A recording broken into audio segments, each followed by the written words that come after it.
Hi, everybody. I'm Candid Stanisci of CFL Talk. Welcome to the Spanglish World Network on Zingo TV Channel 250.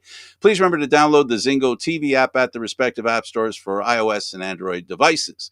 While you download the app, make sure you rate and leave a comment. Both apps are absolutely free. Zingo TV is available on Google, Chromecast, Amazon Fire, Fire TV sticks, Roku sticks, and also on all smart TVs 2016 forward. Now on CFL Talk, joining me is... No, he's not. He's not here right now. But that's okay. David's on his way. He's at church providing some speakers. And basically, they're doing the rosary, and they need David to do that. So I'm alone. Not again, but alone anyway. Um, so basically, we're going to talk Canadian Football League, of course. Now, here's what I'd like to start with. So I don't really want to talk about the games because I want to include Dave there. David. Geez, what should I talk about? Well, what about the fact that we have a powerhouse like Winnipeg? We have the Calgary Stampeders, a former powerhouse, showing that they might be coming back to where they were. And then this new powerhouse, we've got three teams in the Western Division of the Canadian Football League that are playing better than the team that finished first the last two seasons, they being the Saskatchewan Roughriders. This is pretty good, you know? And then what happens is Montreal ends up beating Winnipeg. Now, is this a sign of Montreal showing some development since the beginning of the season?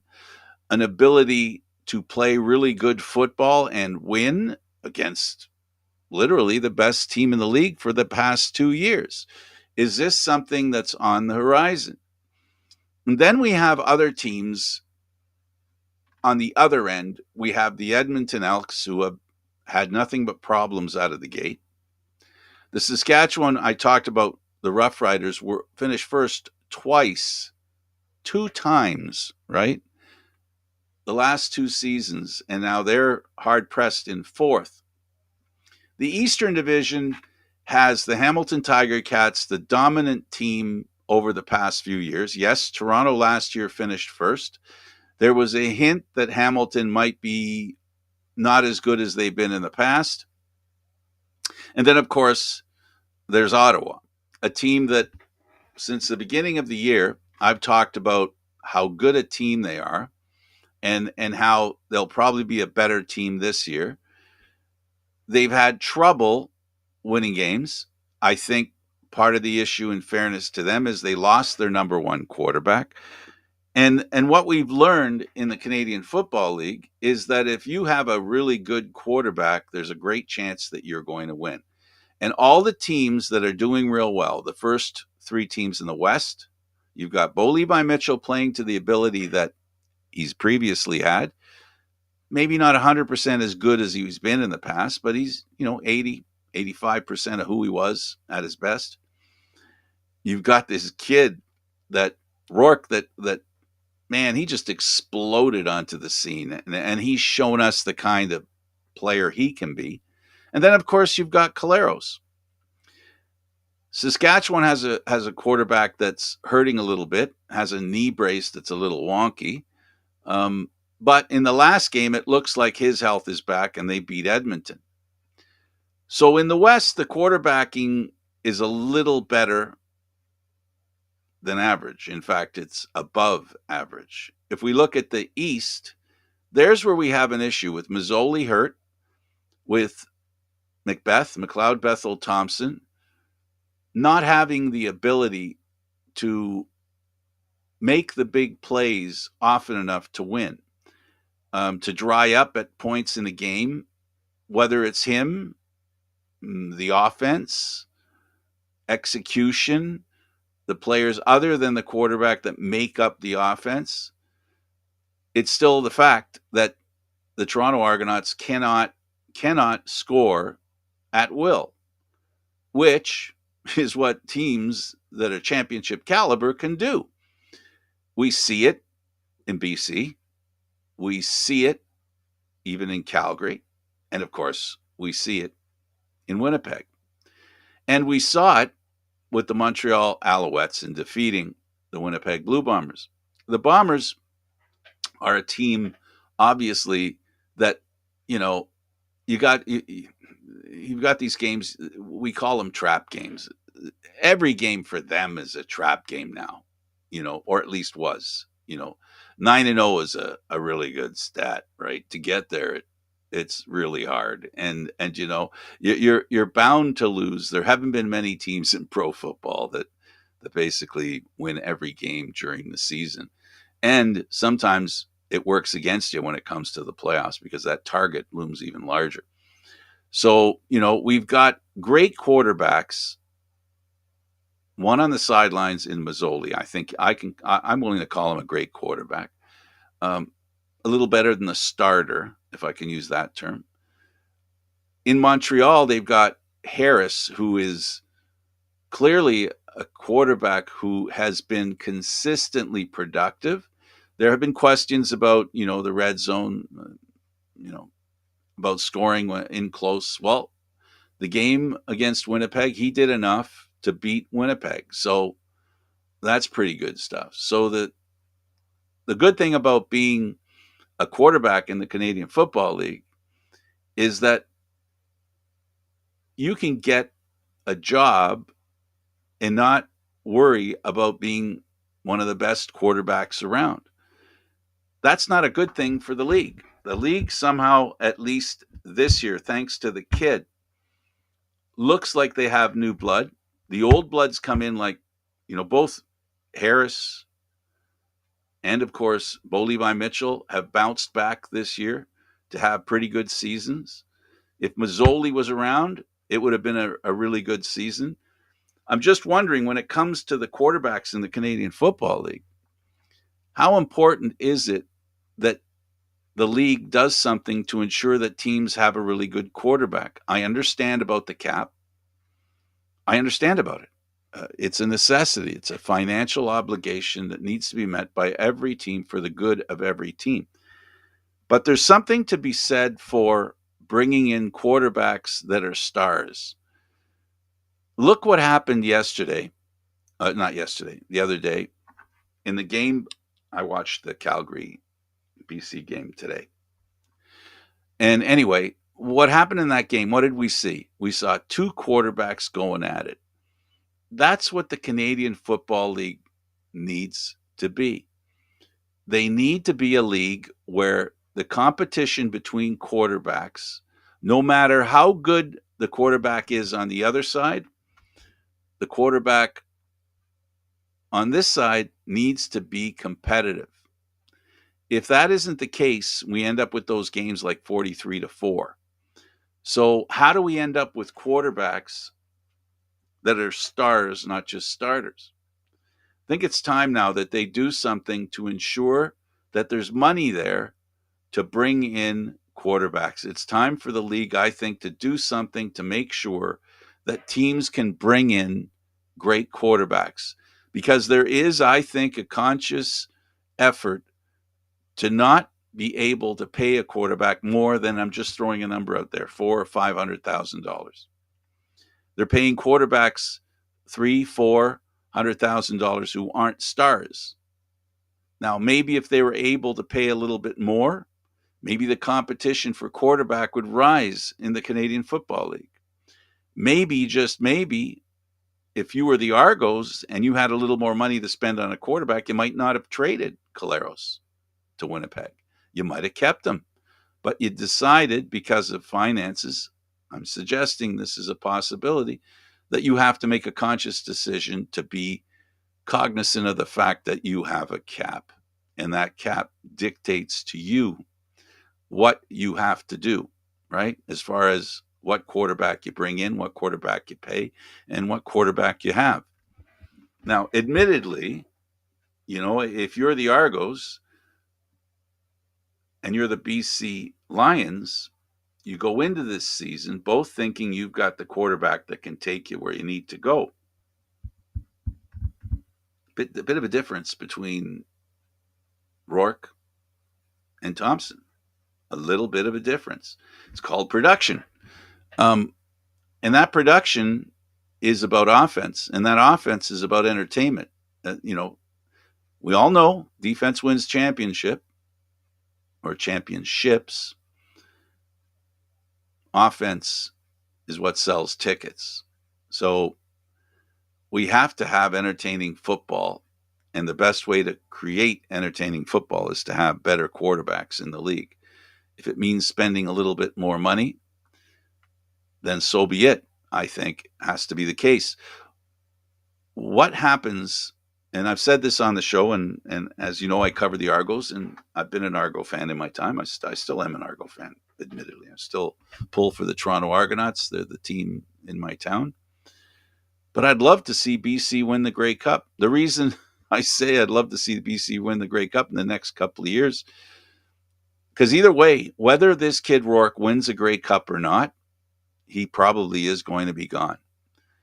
And will $100,000 or $200,000 make a difference in keeping him here? I don't think so. He's not the guy I'm talking about. He's not the quarterback I'm talking about. He's a very special talent. He's a talent that the NFL is going to want to look at. He was trained in U.S. three-down football. He played, of course, college football in the U.S. That's where he learned his four-down football. I apologize. So now this guy is the perfect guy. It doesn't matter that he's Canadian. That doesn't impact on the NFL because it's about where he played, not who he is. So he's going to end up going. And I figure in the first 2 years, he'll probably be gone. If he's not gone, thank goodness. That'll be great. It'll be wonderful. But there's going to be pressure on the league to keep him here. And there are going to be conversations on what it'll take to keep him here. How much will it take to keep him here? And are we as a league, the Canadian Football League, are we interested in not just keeping a really good quarterback, a great quarterback, in fact, in the Canadian Football League? We're actually thinking about keeping a Canadian quarterback in the league. And that's the difference and the hair I'm trying to split here, folks. To bring in a really good American quarterback who's probably or can be as good as Rourke, I think we can find them for a little bit more money. You'll get some pretty good quarterbacks coming here. Essentially, quarterbacks that aren't in the situation that Rourke is. He's on the way up, which makes him very, very noticeable. People notice him, and he's young. The point I'm making is that if you can get a quarterback who maybe has leveled off at a certain level, which is slightly below caliber required to be an NFL quarterback, but have the tools to play in the Canadian Football League, then for goodness sake, that could be something that they do, right? So the Canadian Football League is something that's really important in as far as having a great quarterback. And I just wanted, Daniel, I just wanted to make a note that look for David in case he does come. He said he might be coming just a few minutes later. There. Okay. There he is. Hello. Made it. So I figured you'd be here by now, and I was just closing out on a conversation about figuring out not how to. I don't want people to misunderstand. It's not about keeping Rourke, but it's about raising the level of talent at the position quarterback. Exactly. No, I like when you talk about his potential to go to the NFL. That's a good thing for the CFL, obviously, because it means that you had a guy who was in your league for at least a year and a half, 2 years, that display that he's good enough to be to go into the best league in the world. But yeah, no, I think there's got to be more of them, right? We have to see more growth of that. I mean, we have one example over in Edmonton, and the other young Canadian that's looking to get hit, Trey Ford looking to get himself into that conversation as well. I do think this league needs a youth league because when you watch that how Nathan Rourke plays, he's not the safe quarterback, and that's a good thing. He wants to make plays because he has the talent and belief in himself to make those plays. But yeah, I do agree. You need more of that. It doesn't necessarily have to be Canadian. It always No, actual extra flavor if it's a Canadian. I get that, but yeah, this league definitely needs to find more ways to inject more youth like Nathan Rourke into it. my point is that we've always had quarterbacks that are a little older here because they take time to learn the Canadian game. And my point is simply that there could be a lot of American football quarterbacks that are in the US that I'm saying might, for the sake of putting down the clipboard, might want to make 100 or $200,000 less to actually start to actually play. So that's my point. And if the league has to spend a couple extra, like let's say how many quarterbacks do you think, or would it have enough of effect, let's say, if the salary structure for a CFL quarterback rose to $700,000 a year? Would that spring a quarterback or two from the NFL? And that's my question. That's my query.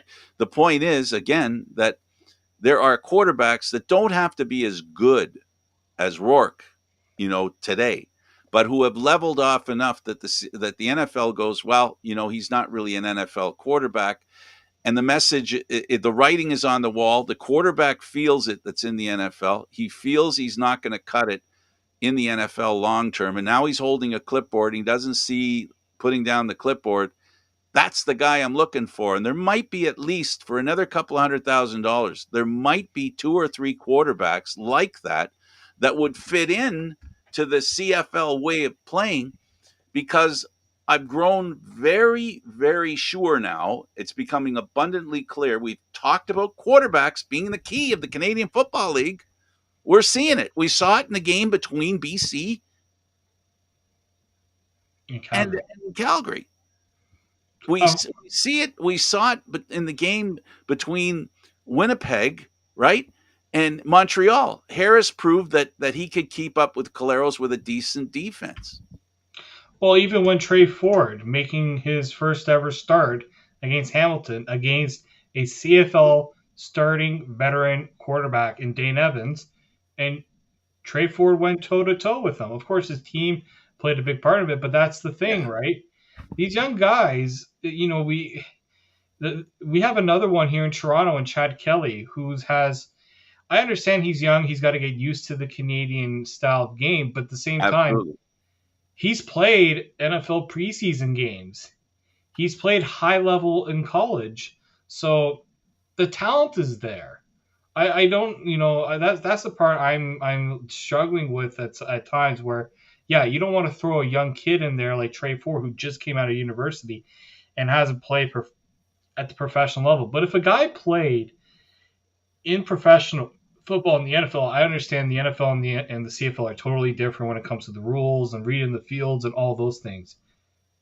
So that's why I think give them time with practice, give them time with preseason games. Having preseason games was huge this year.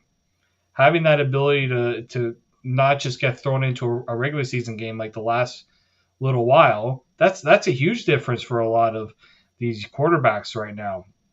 But yeah, no, I think we saw it last year with Jake Mayer. He didn't have a lot of CF. I don't think he had any CFL experience before he took over for Bo Levi Mitchell. And personally, some people in Calgary think that he's the better option than Bo Levi Mitchell because he is younger, because he can do the things that unfortunately right now Bo Levi Mitchell can't really do like he did when he was first in the league and he was of that same category as the Nathan Rourke's of the world. You know what really brings it to me, and what brought it home to me, was there's a couple of things. Was the contrast of the game between Calgary and BC, and the game between Toronto and Hamilton. We saw Hamilton send in a quarterback that can't pass a ball in the Canadian Football League. What the heck is up with that?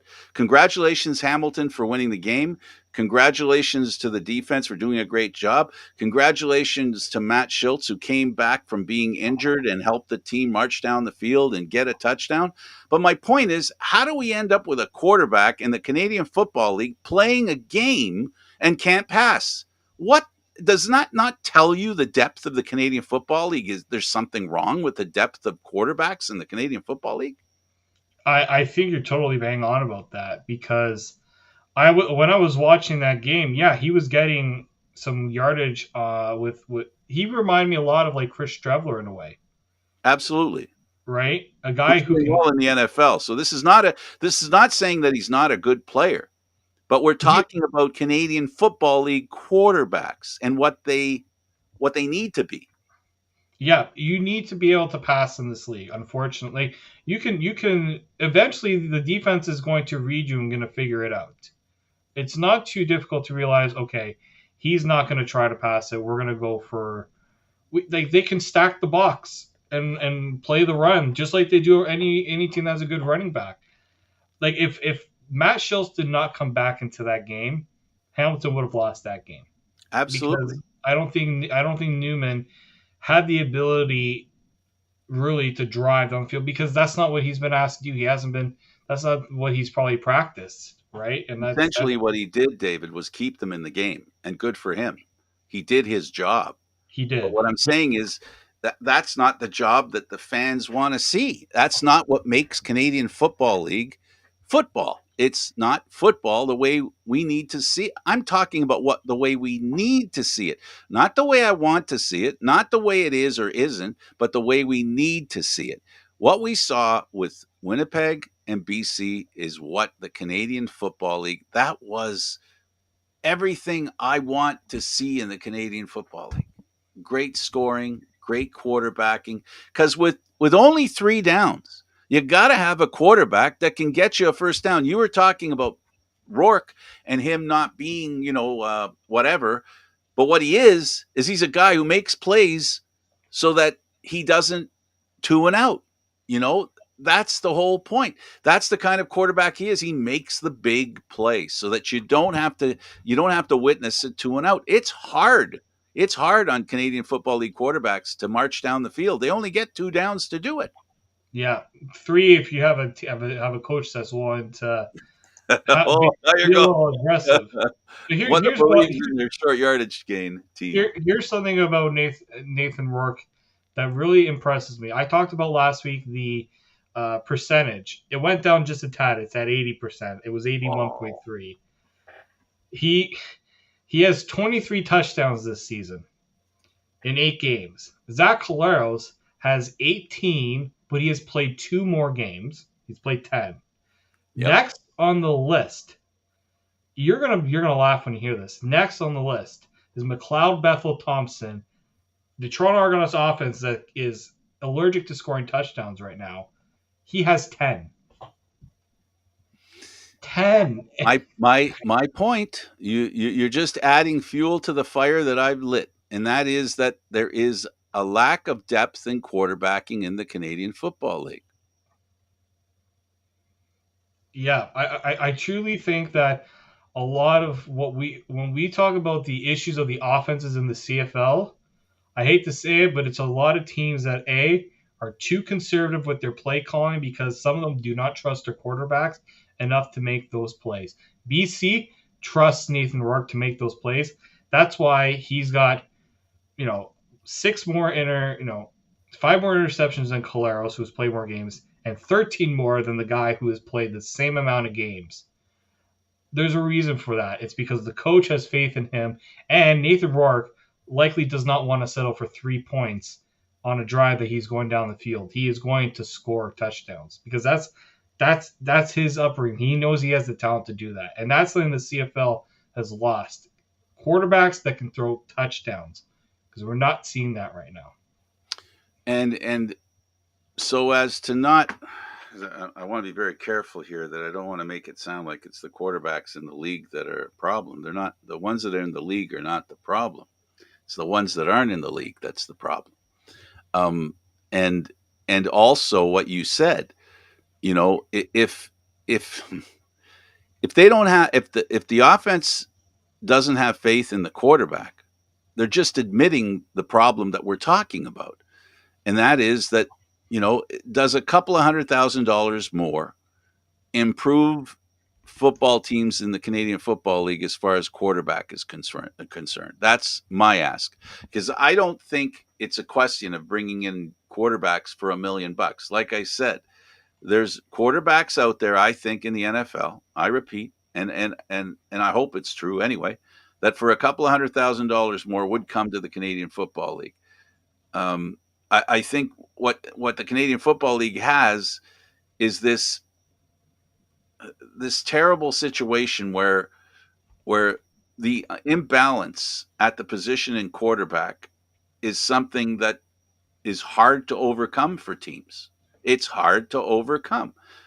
As much as you like Trey Ford, and I know you do, and I know you think he's a good quarterback, still, when they put him out there to play against a Rourke, even a Thompson at this time in his career, is all those quarterbacks in between from Thompson up, Bo Levi Mitchell, you know, Caleros, Mazzoli when he comes back. It's important that somehow the league does something about our quarterbacks because there just isn't enough depth. I think I shot my bolt. I think I made my point. You can finish it off, and we can move on to the games. Well, I really do think that we've talked about the crisis of the really what's been called a crisis of offense in the CFL. There could be many things. I don't want to all put it on the quarterbacks because I think some quarterbacks may feel they can do more, but they're also Exactly. so I don't Sure. want to totally put it on the quarterbacks. But yeah, no, I think the CFL, Frank, you've been to these, gatherings, CFL coaches, CFL GMs, league executives, all to get together to figure out ways to improve the league, right? The And we've been obvious problem isn't being solved. exactly, and I think it's due to the league's inability right now to, It's about money. In my mind, yeah, I'm convinced it's about money. It's about money, and it's not the fault of the league that it's about money. It's about figuring out how to bring talented quarterbacks to the Canadian Football League. And I've shot my bolt. A little. I don't know. They've got to try something to create the position of quarterback in the Canadian Football League has to be considered a primary position. It's not a position within the team. It's a position that is important to the game more than the team. We need it for the game. We need more games like we saw with Rourke and Bo Levi Mitchell, or when Caleros plays Bo Levi Mitchell or plays. You know what I mean? We need more games like that. This league, its survival depends on having games like that, not ones where quarterbacks and offenses spend a whole half doing nothing. Zero. Nada. Maybe a field goal. Can't do that. Can't have that. Have to have quarterbacks that score on a regular basis. It's what will make the Canadian Football League bring us back to where we were years ago. That's what it's all about. It's about scoring. You can't have zero halves. That's just not, it's just not, doesn't sell. Man, it's so you know hard. what? We'll talk about this during the games. Actually, you know what? Let's go to the games because I think what I have to say can be better said when we talk about the games. Okay, let's start with the upset in Winnipeg. Good for Montreal. I got to tell you, this this puts a smile on my face because I got an owner in Montreal who keeps predicting his team's going to win, and guess what? There's an old saying: even a broken clock is right twice a day. You know what? That is absolutely 100% correct when you if in reference to this. God love him; he's just supporting his team. Let's make that clear as well. You know what? I had me in my betting. Hmm. I didn't pick Montreal to win the game, but what I did pick was Montreal to cover the spread because Which the they did. spread at first it was 11 and a half, and then it moved down to 9.5, and I'm like, well, why did it change 2 points? It made me a little nervous, but I still said, you know what? There was two reasons why I said that. One, Montreal's already played Winnipeg. When you play a team the second time, it is so difficult to beat that team twice. The Argos realized that. Uh, Hamilton's realized that in the past. Winnipeg just realized it now. But Winnipeg has not played particularly well at home. I don't know if you've noticed. Yes, their record indicates they played well at home, but if you looked at the games played at home, hasn't really been the same when you look at how they played on the road, in my opinion. They're a road team. They're a smash mouth team. They go into a stadium and embarrass. They try to embarrass the other team. That's what they try to do. They're physical. Their physical attack on a team is something that it's like when we watched them play in Toronto. They were they were incredible. I mean, they were lucky to leave with the win. I mean, let's give the Argos credit that a kick was the definition of a loss for them. But you know that's the kind of team Winnipeg is. But I wanted to mention about these two quarterbacks because I always talk about interceptions, and I think in the Canadian Football League, it's almost it goes to the point I've been trying to make about star quarterbacks, not starters, right? The good news in the Canadian Football League, if you protect the ball and you don't throw an interception, you're giving your team a good chance to win. Because essentially in the Canadian Football League, that's what's basically come to pass. If you look, Trevor Harris's teams won the game. He didn't throw a touchdown, but he didn't throw an interception. Zach Caleros threw a touchdown and didn't throw an interception. And every game we watch, you'll see that an interception will have a big impact on the game. And in this game, the quarterbacks did enough to win, and then it was about defenses, special teams, and really some big plays, which we saw in this game. Yeah, no, exactly, and that's I think what they learned from the week before, right? They were in that game for most of the game, and in the fourth quarter, they imploded. They had some turnovers. Winnipeg was able to run the ball a lot more, and Winnipeg tried to do that again, right? Where they things were close most of the game. Winnipeg was trying to manage the clock and the line of scrimmage with their running game, and it was pretty decent, I will say. Since you mentioned Brady Oliveira last week, I took a closer look at him Mm. this past week, and I felt like okay, he's growing on me more. That's for sure. Um, He's a but real I deal. think he is. No, he's definitely. When you lose Andrew Harris, it's tough to replace, but I think he's He done has a very legs. You look admirable at his job. legs when he's running. Oh You yeah, see how thick his legs are. How do you bring that down? yeah. It's tough. He's It on is. two stumps. My goodness, he is built like a running back. Yeah, and what you saw in this game too was that no one in Winnipeg, none of the receivers were like Dalton Schuin had that great touchdown off the Zach Laros throw. Like Zach Laros made that play, but he needed the receiver to catch the ball. But I felt like they didn't have that guy that really put them over the top, right? I think what Montreal just did was we got to keep it close. We have to keep it close, and then we know how it ended in how it all ended. The craziness. And it's funny, but two guys that come to mind, Sankey and Big Hill. Those two guys, they were fun to watch in this game.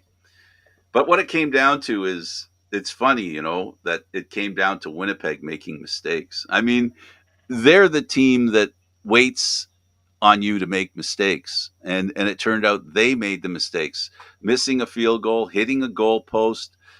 That's the kind of loss that hurts, not because you were beaten to a pulp, but you could have done enough to win. It was that close. These are the tough ones to lose. We'll see how they bounce back from it, and we'll see how high Montreal is in the next game because this was a great confidence builder for them. It was no for sure because the East is wide open. Totally. No one wants to take the East and run with it.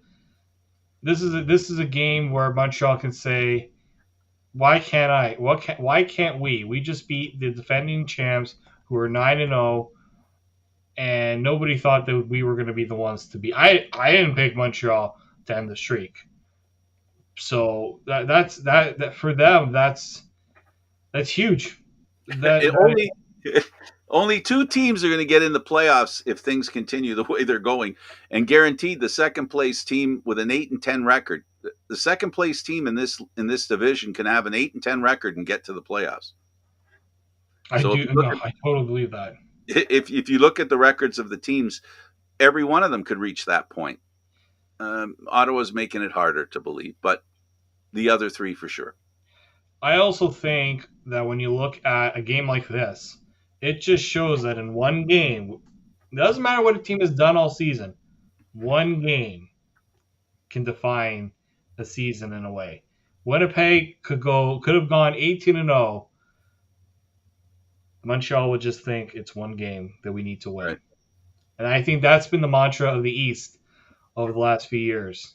Winnipeg's kind of also realized they can play that one game when they need to, but okay, we're not overwhelmingly dominant in the record with our record, but get us there, and it's one game. That's all they prepare for.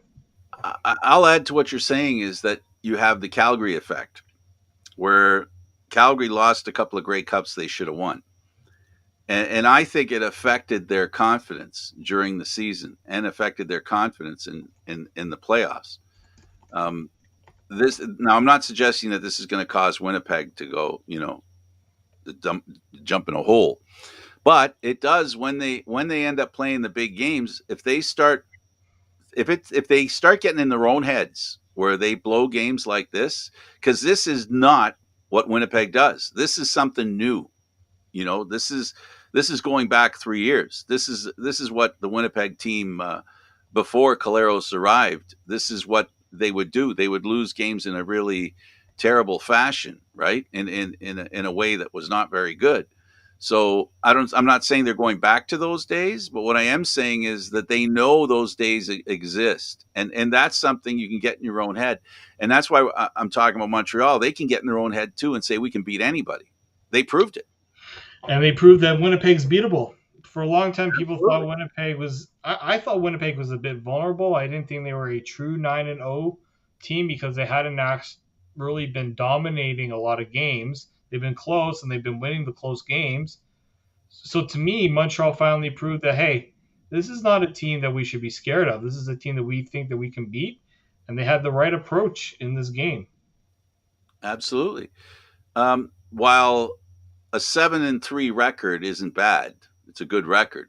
They could easily have been 7-3, 6-4 with the way this season's gone.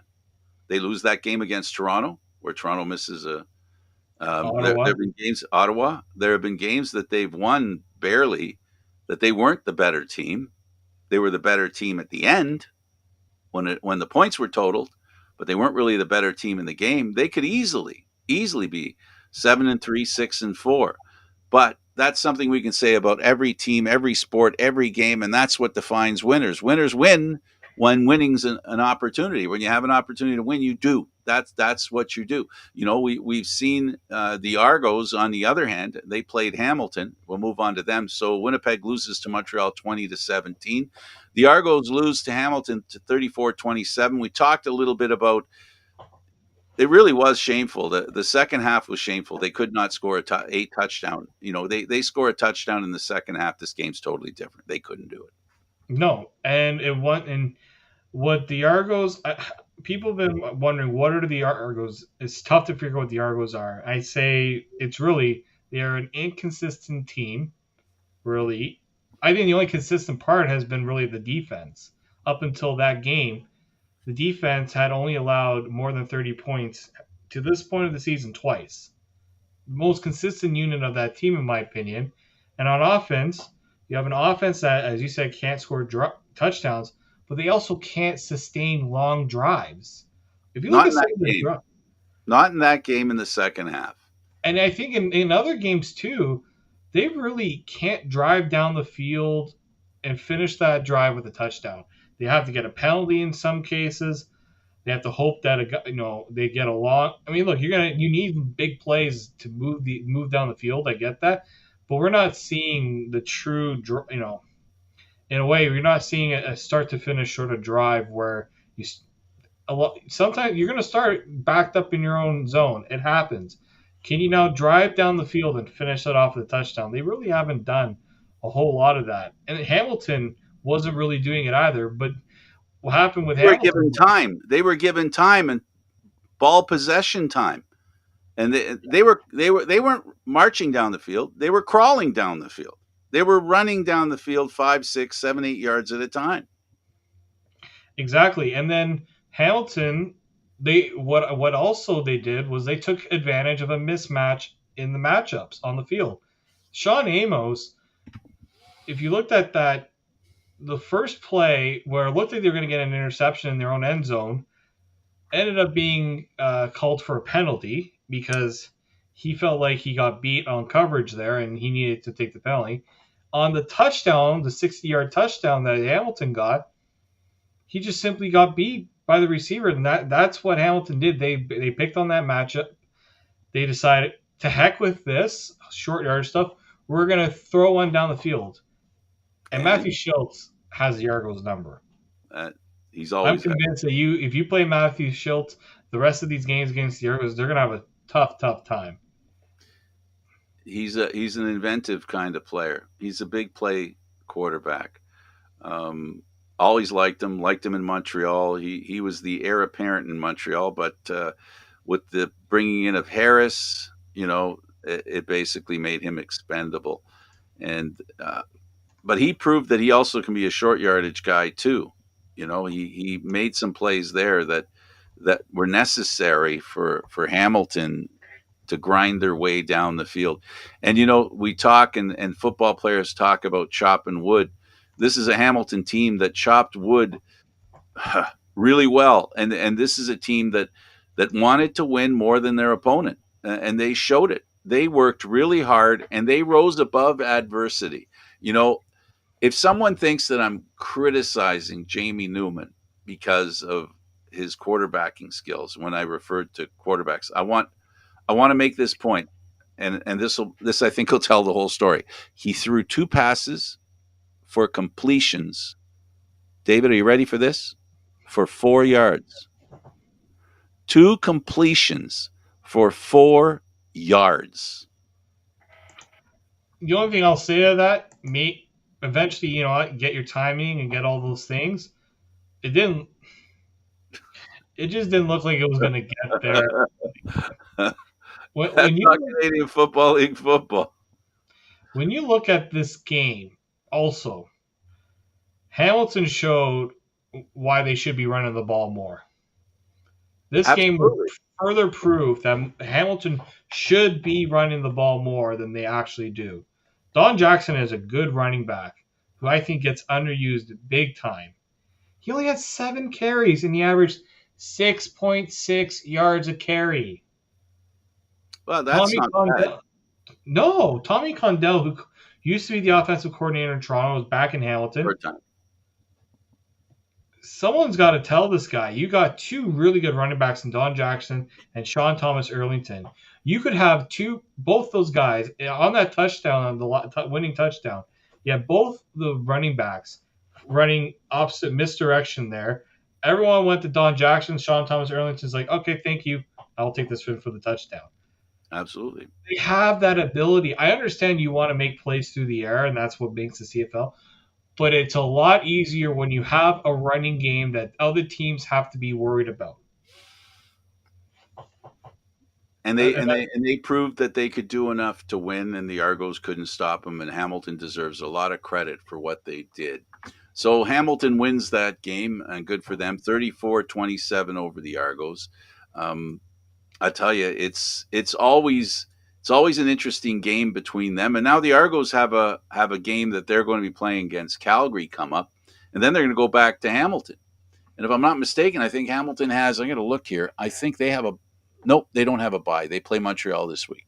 yeah, Oh, Toronto's yep, back in Hamilton for Labor Day.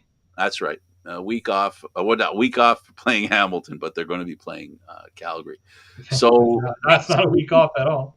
BC and Calgary. We talked a little bit about them, and I'm dying.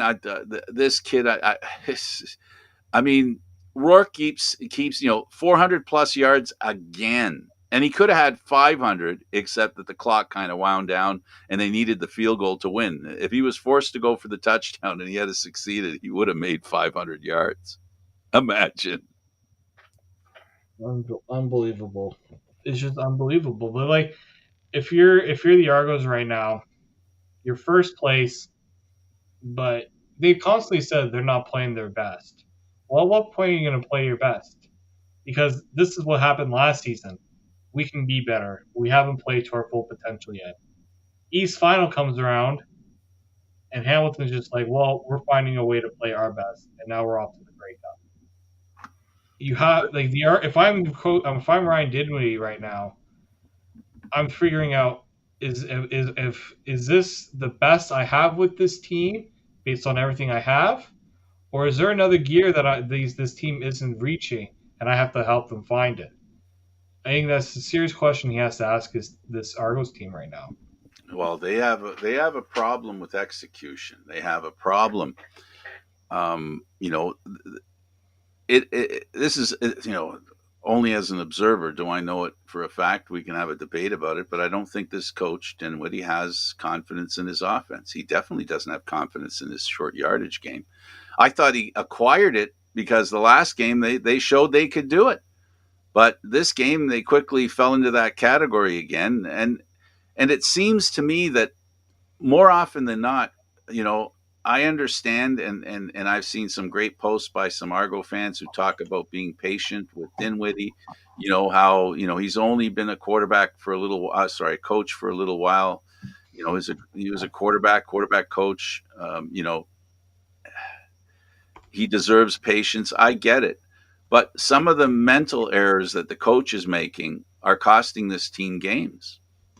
At some point, this is now, the second, you know, he's been the coach now of the Argos for a while now. So, understanding the rules, making decisions that make sense, not making mistakes. I talked about Winnipeg making mistakes and finally losing because they made mistakes against a team in Montreal that didn't make mistakes. If you want to win, you need a good quarterback. You can't make mistakes, and your offense has to work in 4 quarters. And the Argos are not working well in 4 quarters. They pick a couple of quarters and hope that it's enough. That's pretty much it for them, right? Like it's very disappointing considering we talked, pinball when he first came here. It was always about we want something. We don't want to be a 1 year team. We want to build something that's sustainable. And right now, we're not seeing it. We're really not seeing it. If And 500 is what you're looking for, if that's what pinball was looking for, he's got a shot at that. But I think he was looking for more dominance. If I were to put numbers on it, a 10-8 team at the very least. He wants to see the Argos be a 10-8 team every year. And with that record comes the definite possibility of making it out of the East into the Grey Cup and maybe even winning that. when you look at how, I brought up Nathan Rourke, right? And BC, I think BC has a real opportunity right now to move to the top of the CFL. I think there's a window Absolutely. there. I think if you're imagine if you put that BC Lions team in Toronto, I would really like to see how that would work out with the fans and everything else. That's all I'm going to say on that. I know we want to get to the other games. Yeah. So we talked about BC and Calgary. So let's go over to Can I Saskatchewan. mention one thing about BC Oh, Calgary? please do. Well, the big reason why I think much, if you're looking at Calgary and you're figuring out what the heck happened in that second half, look no further than the fact that Rene Paredes had to attempt 5 field goals in this game. 5 field goals in this game, and your touchdowns mainly came off turnovers and your special teams. That offense needs to be better. I know that they don't have Kadeem Carey right now. That's huge. They have some other injuries that they got to deal with. But Bo Levi Mitchell, I'm I'm not scared to play Bo Levi Mitchell right now. In my opinion, I'm scared to. I would be scared to face Calgary as a team because they're able to do everything as a team to be scary. Bo Levi Mitchell, he can get the touchdowns off those turnovers and all those things, short field. But if you ask him to drive down the field, I don't think he can do it. Well, he did drop one in the basket in the end zone for a Yes. TD. Was a great pass. It was a Bo Levi Mitchell pass. In fact, I would consider that typical for him and great for him, and he did a great job there. So BC won at the last second, a field goal, 41-40. Congratulations, Saskatchewan at Edmonton, 34-23. It looked like Edmonton looked okay. Um, I think the most important thing here, if you're a Saskatchewan Roughrider fan, is Fajardo looked better than he has on his gimpy leg, better than he has in a while. Yeah. No, I would say so. I would say so. When like it didn't look good at the start of that game for him and for Saskatchewan. Like people was like, "Oh, they're not really going to lose to Edmonton." I'm like, "No, they're not going to lose to Edmonton. They'll figure it out," and they did. Right? It The took next it. 4 weeks, David, the next weeks they have two against BC and two against Winnipeg. The Saskatchewan fans are like this because the next I four would weeks be too. I would be too. the next No, 4 weeks they might be able to squeeze in the crossover. But if Montreal, Toronto, and Hamilton can start winning some games and beat the West a couple of times, not only themselves but beat the West as well, they could, because Saskatchewan's in tough. Those four games are going to mean a lot to those two teams on the other side, because BC and Calgary, um, they're in a dogfight with Winnipeg. they really are. No, they really are. It's gonna be great to watch. Like the top of the West Division standings Yeah, right now. if you're a Rider fan right now, if you're a Bomber fan, you're a Stampeder fan, this is going to be an exciting 4 weeks ahead, because if you don't like the Riders and you're a Calgary fan, you get to basically make sure they don't make it in the playoffs through the West, and they'll have to go through the crossover, which is not an easy thing, because then you got to play an Eastern team, you got to travel east, you got to practice east. You're going to have to come here early to practice. So there's lots of reasons why it's harder to be a crossover team, and that's what they'll have to contend with. So it's important to them not to be a crossover team. Yeah, for sure. All right, David, thanks for this. No problem. Thank you, Frank. He's David Morassutti. I'm Candid Frank Stanisci. Thank you for watching CFL Talk, airing live Mondays at 9 p.m. Eastern Standard Time. This show can also be heard on the Spanglish World Radio Network. For CFL Talk, news, entertainment, and other sports programming we offer, please check out spanglishworld.ca. Spanglish World. Watch it, hear it, read it, download it, and live it. Thanks for watching, everybody. I'm Candid Frank.